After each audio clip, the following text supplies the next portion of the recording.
Okay.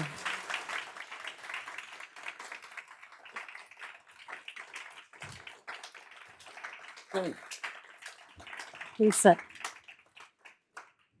I was just telling Lord Foster how excited and giddy I am for this beautiful moment as a young 10-year-old standing and taking the Star Ferry across the harbor, watching this building rise. It's extremely honorable to have you with us, Lord Foster, today. So again, a round of applause to reduce my nervousness.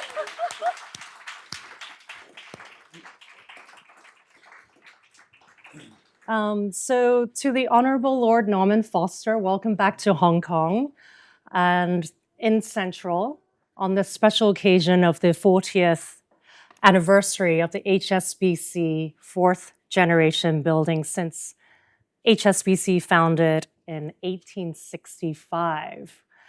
And immense gratitude to all you have achieved, continue to champion and create for us here in Hong Kong with such imagination and innovation. So thank you again.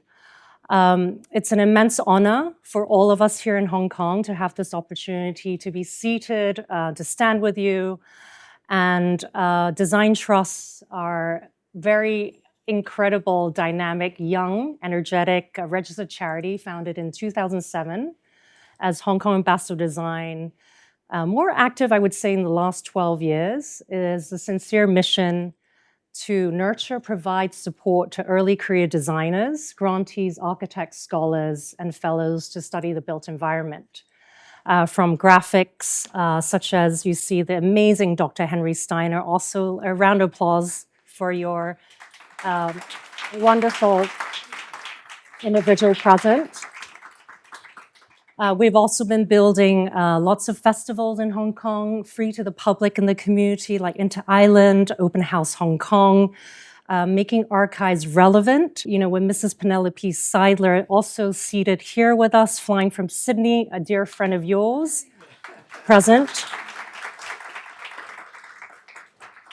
It's been really an exciting way to look at all your legacy, your work to inspire our nonprofit's purpose. So thank you again. We've been building all these little micro parks in Hong Kong with Design Trust Future Studios, matching mentors and mentees, also inspired by your ethos. And you are a leading innovator and so much part of our inspiration. So thank you. You'll see the slides behind us afterwards for all our guests spending time with us this morning. We've been looking at the art of movement, unpacking this question of how Foster has generated this artistic movement of culture, bringing people together, the networks, the community. And, you know, with now the show on St. John's building up till April 12th, it's at the foot of the Peak Terminus.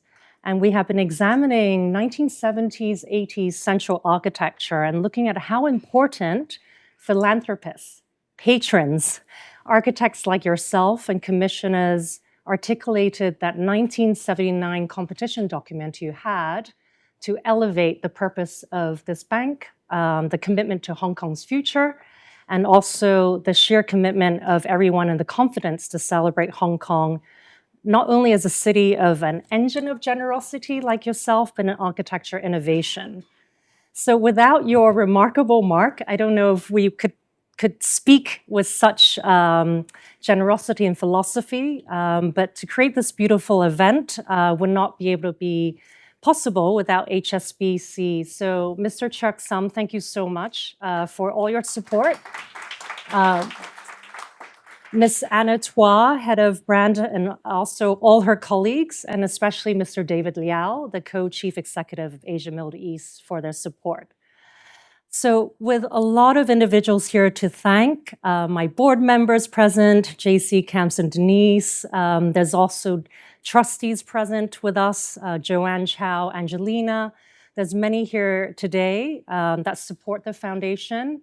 And I would love, love, love this moment to also present to you our Design Trust Legacy Award 2026 and invite you all to also for Lord Foster to give us a few comments, a short dialogue, and also very important for our archives to document photographs of this moment. And maybe if I can invite you to stand. Sure. And accept this award on behalf of our Foundation Design Trust to Lord Norman Foster for your incredible contributions to the world of architecture and Hong Kong. I think Hong Kong is Norman Foster City. Yeah, thank you. Let's take a quick photo. Sure. Do you want to step forward? Sure. Yeah? Okay. It's very heavy. It's by an artisanal glass blower from Hong Kong, shaped as a bamboo, representing longevity and resilience, and also your love for the blue and green economy. So may I kindly invite you to say a few words? Well, first of all, I'm delighted and honored to receive this award. Every time I arrive in Hong Kong, my kind of pulse quickens. There's an extraordinary anticipation. It has a kind of unique DNA as a city, and it's palpable. And I get that same rush of excitement that I did way back in 1979. And I remember at that time writing the report for the competition and kind of anticipating the prospect of what then would be the tallest building in Hong Kong. And I remember doing a diagram and saying, it's not about being the tallest. And it's quite interesting to come back decades later and find the building with its presence. For me, that kind of resonates. It's not about being the tallest. It's remarkable the way that it commands the frontage out to the water. Coming back and finding the building as alive and well and so beautifully maintained, and to see those original details that I remember sketching. But I'm making this sound very personal, and of course, it's a very personal occasion, but it's also a reminder that architecture, and this building, perhaps more than any building I know, is an extraordinary team venture. And it was, I think, the true creative act, going back then and thinking to the chairman, Michael Sandberg, with the mandate to do the best bank building in the world. And coming here, it's still, interestingly, the same sentiments. There is, as I come from Europe, where everybody is talking about doing things, and coming here, and it's action. Things happen. People talk about it, but they do it. And I'm finding the same equivalence now as I did then. I mean, a highway going to Macau, 55 kilometers just over the water. It's kind of, you take it for granted, but it's a very, very different attitude of mind. And for me, it's invigorating. So when I come here, I'm stimulated, I'm charged, I'm optimistic about the future.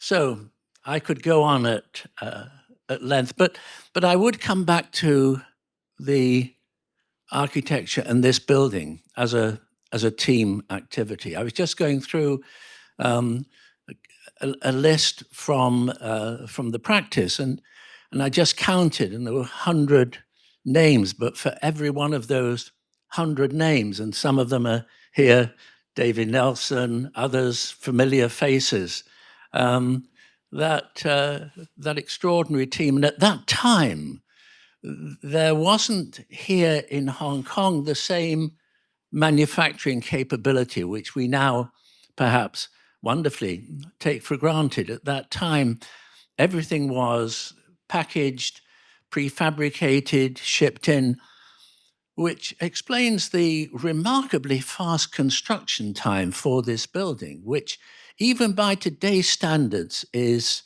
remarkably fast. And so these elements were shipped in from all around the world. And those of us who were active on the project were moving around the world, engaging with those subcontractors. And then I remember all the bamboo scaffolding and the tales of the way in which the bamboo scaffolding would work with nature and was superior to the modern equivalent. So it was a wonderful melange. And as I say, to come back here and to find that original fabric, that architecture, so alive and well, and so wonderfully looked after is really quite moving for me. Very moving indeed. Great. I wonder if we can pull up this beautiful slide of Lord Norman Foster's team. At that time, there was a small liaison office established as early as January 1980. Spencer de Grey, Graham Phillips. I also have this beautiful old photograph of yourself with your team. And this is something I'm just so impressed and inspired by, is your leadership, the way you can build from a very small group of yourself or 100 members to now 2,000 members. I mean, of course, David Nelson, thank you so much for returning from London. A big applause to your colleague also. Mr. Hardy Locke from Wimpy Lock, working for 6.5 years on the construction site, also present here today. His late father himself, he keeps telling me, Hardy, he's been doing so many of these occupational manuals and defects list for many years. But just the spirit of collaboration and motivation, mobilization. How do you lead a global team since that 1979 moment? It's just fascinating. How do you drive your team? How do you inspire a team? I think there's many beautiful images that we've been looking at that talk so much about your leadership. I think it's, in the Can we end, show the slides? Yeah. it's about inspiring a team and shared values and a belief in the quality of design, and everything is designed affects the very quality of our lives, whether it's within a building or whether it's within an urbanity, whether it's within a city. And it was quite interesting that the idea of elevating the building and creating this route underneath to embrace the public was very much a social generator. But interestingly, it so impressed the authorities at that time that they extended the right to build. So it added value, and it moved the ratio to the site from 1:14 to 1:18, which was unheard of at that time. And I remember the bank saying, if the pursuit of excellence means that we have to compromise on the commercial dimension of the building, then we'll accept that.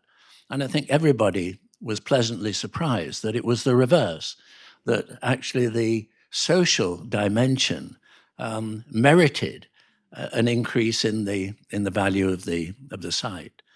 But I'm also reminded with Penelope here of Harry Seidler's and his contribution to Statue Square. Yes. with the club building. And so there was at that time an extraordinary kind of atmosphere, a cultural atmosphere, commercial atmosphere, which blended totally. And so that spirit of idealism, I think, is still wonderfully alive and well here. That's great. And you also have something about the culture when you were being invited amongst the other companies and firms in the competition. I mean, Penelope always inspires me to say, well, although Harry Seidler and Seidler Associates did not achieve and win this building competition, the consolation prize is Hong Kong Club. But it's all about that achievement, pursuit of excellence, or maybe sometimes you say perfection and perfection, that skill of being flexible, dynamic, but also you're so rooted in Hong Kong, the culture itself. There's a lot of discussions about you before submission, working with the feng shui masters, the geomancers, the local community, taking endless photographs of Hong Kong's social life, the little terraces on buildings, the informal qualities to inform the design of HSBC. Could you share about that moment? I remember coming here and being curious about the local indigenous architecture, the use of shade, and that was a direct influence on the building with shading. And I remember at the briefing, I think it was the executive who was responsible for the project, Roy Munden, and I remember he saying, "You might hear about something called feng shui, but don't worry, forget it. We'll take care of it." And I remember that, of course, was a kind of siren call for me to find somebody, a feng shui expert, and we commissioned a feng shui expert. And I remember that he did a drawing, a sketch, and I forgot about that sketch. And when the building was under construction, I was invited to the Centre Pompidou to give a talk on the project. And I got out this sketch and the recollection of that meeting with this expert.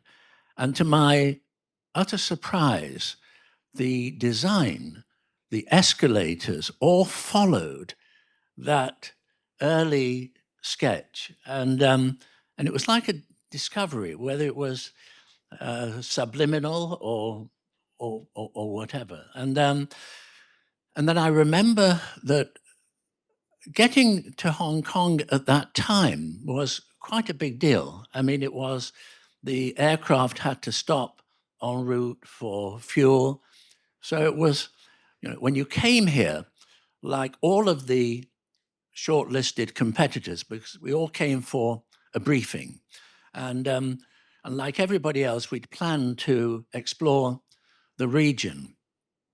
And then at the last moment, I realized that I didn't really understand about how the bank and the banking hall worked. So I approached Roy Munden and I said, what if instead of our going off like everybody else, we stay here and explore and find out more about how the banking hall works? And I remember Roy Munden saying, well, that sounds like a good idea, but of course, we'd have to tell everybody else, the other competitors. So I said, forget it. So I said, okay. So we won't tell anybody else. And I remember staying here and really starting to try to understand how that interface between the community and the bank. And I'm absolutely delighted today to find that the banking hall as a process is still alive and well, because so many banks around the world don't have active banking halls. It's been overtaken by the technology, but there is that community element, that relationship between the citizens here and the bank. And as I say, that I found very exciting this morning. even if the escalators didn't quite perform. But I'm sure they're back in order. I was just told the entire electricity of the building was paused for the glorious return of Lord Norman Foster. I'm sure it was coordinated. Yes, I think so, except for the 15th floor, which is a private functioning event. So we're still alive and dynamic. There's many people I think also you're inspired by. We all look at you as a role model, and many present with us. And there's your former professor teachers, Paul Rudolph at Yale. You've also collaborated so much with Buckminster Fuller. Could you talk a little bit about that? Because we have a room filled with educators, young architects, designers from our foundation. Well, our current base here is in Paul Rudolph building. And it's interesting, when I did the master's course, 1961-62, at Yale, I remember being given a brief, a project, along with obviously the rest of the class, for a tall building. And I remember saying, I've spent 5 years at Manchester, I know my construction reasonably well, but a tall building, I wouldn't know where to start. And I asked Paul Rudolph if I could work with an engineer, which was kind of heresy for Paul Rudolph, who believed passionately that the architect was the master and that the architect then farmed out to engineers to make the building work. And I said, no, I want to work with an engineer alongside. And to his credit, he allowed that. And that student project, much later, I went back along with colleagues for a reunion. And it was a kind of panel. And Bob Stern, who was a student at the time and then was the dean of Yale University, said that project that Norman did as a student was the basis for the Hong Kong Bank, because what I'd done as that student project was to challenge the central core in a tower and to move it to one side. And that's exactly what this building is. It's the manifestation of that. And I think it's one of the reasons why, for example, it's been able to accommodate a dealer's floor, because there's no interruption and it's unbroken views, the loft-like spaces. So again, to come back and find that concept alive and well over the decades is very satisfying. Yeah, it's unbelievable, actually freeing the core with the 50-meter tall atrium space, allowing the public to come through, but also the engineering innovation of the glass structure, like a glass hammock to connect the private and public spaces, but to have that transparency and translucency is so innovative at that period of time. Well, what it enabled was the banking hall as a very large volume to be in the heart of a tall building, which of course was unheard of, and also created that social dimension of the public route. That's right.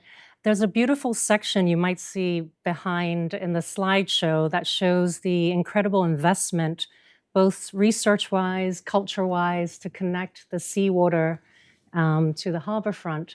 Do you recall that moment when you're working around the table with your team? Well, the seawater cooling enabled us to really clear the summit of the building, and not for that to be dominated by all the mechanical plants. So in many ways, it was a kind of synergetic moment. This is the photo I wanted to share. I got so excited. You lost it.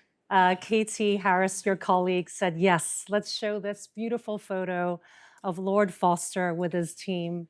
And that moment I wanted to just share quickly. We can manage to get to that point.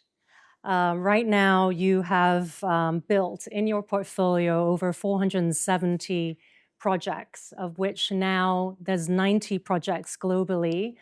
We have obviously Donald Choi here, who is one of your old former colleagues at Chatlap Airport, present with us. many, many stories and individuals, even Peter Bazmarjan, David Riches. There's many engineers and also architects who have contributed to the city of Hong Kong, which I still think it's a Lord Norman Foster city.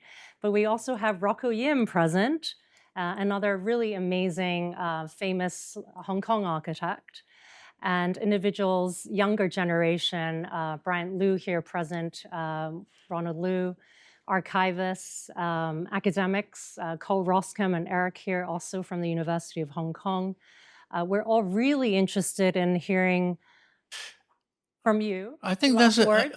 I think there's another theme which carries forward, and that is that when I talked about working with an engineer and that seamless relationship and that creative buzz in terms of which critics would say it's diluting the design process. It's kind of designed by committee. I would reject that totally. I mean, the more knowledge as a designer that you have about the assignment right at the outset of the project, the more that you're empowered as a designer. And that fusion of the architecture and engineering, I think, is a very long-standing tradition. If one thinks about the medieval cathedrals, they're the pure expression of structure. And that, in this building, that integration where the as it were, the kind of tailored, manicured, optimized structure becomes the architecture, and the architecture becomes the structure, is something that has gone way, way forward beyond this building. Although, again, this building is unique in that respect. It was rooted in a particular point in time, and it was calculatedly pointing to the future in terms of its access floors, combining the environmental systems, enabling cabling to be incorporated. So I think that it's that extraordinary fusion between the will, the anticipation, that inspired brief of the bank at that time, and its realization architecturally. Thank you. There's something from Foster and Partners in your team that there's an idiom about we question, we listen, and we innovate. I think that's something very important from your wisdom. Do you have a few last comments? I know everyone here is just so fascinated with your contributions. And to return to Hong Kong, there was one photo I saw from the archives of you leaning over Statue Square with your sports shoes on, ready to move and for a big run.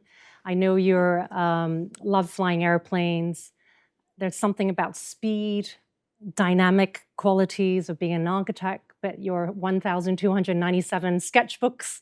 And so we would love, as young architects, designers, curators, words of wisdom.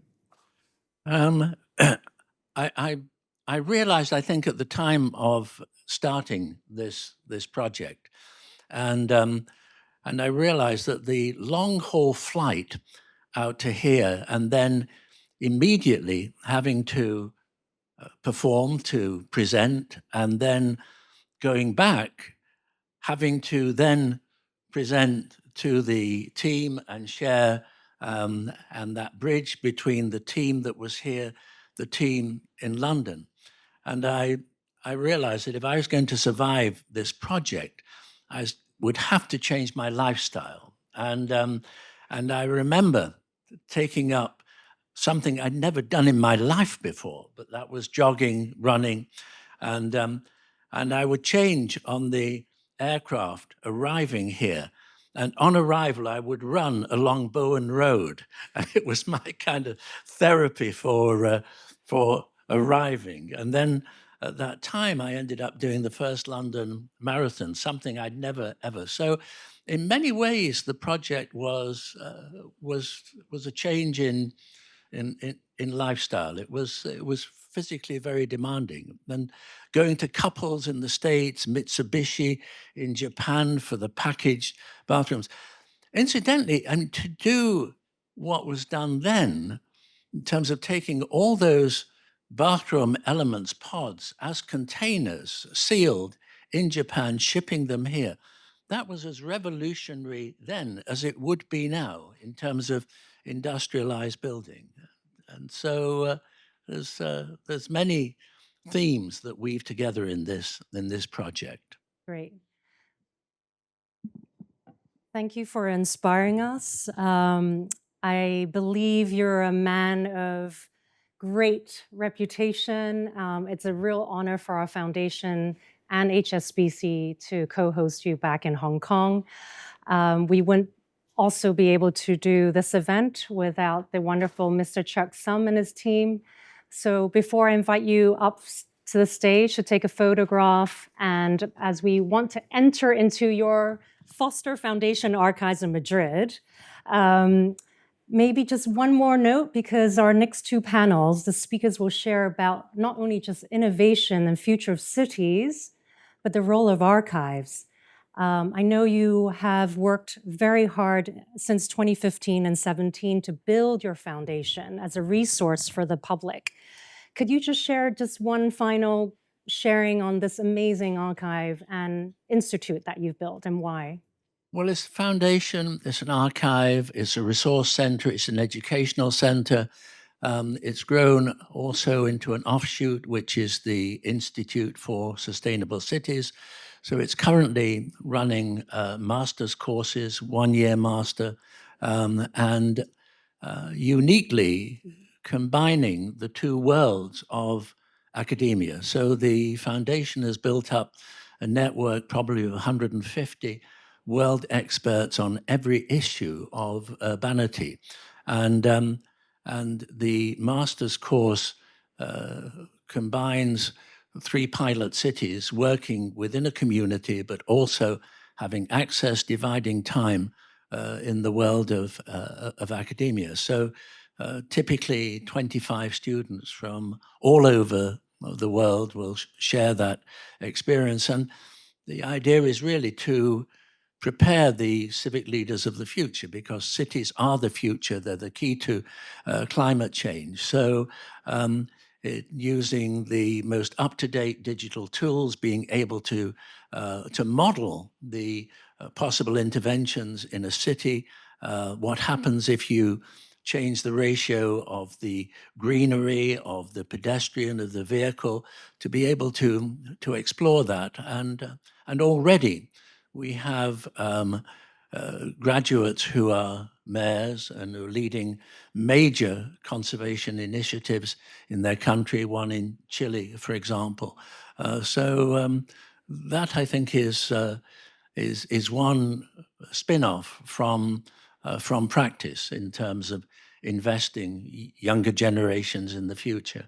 And I think it has a lot of overlaps between what I'm hearing about what you and your foundation is doing. So congratulations. So thank you, Lord Norman Foster, for joining us today.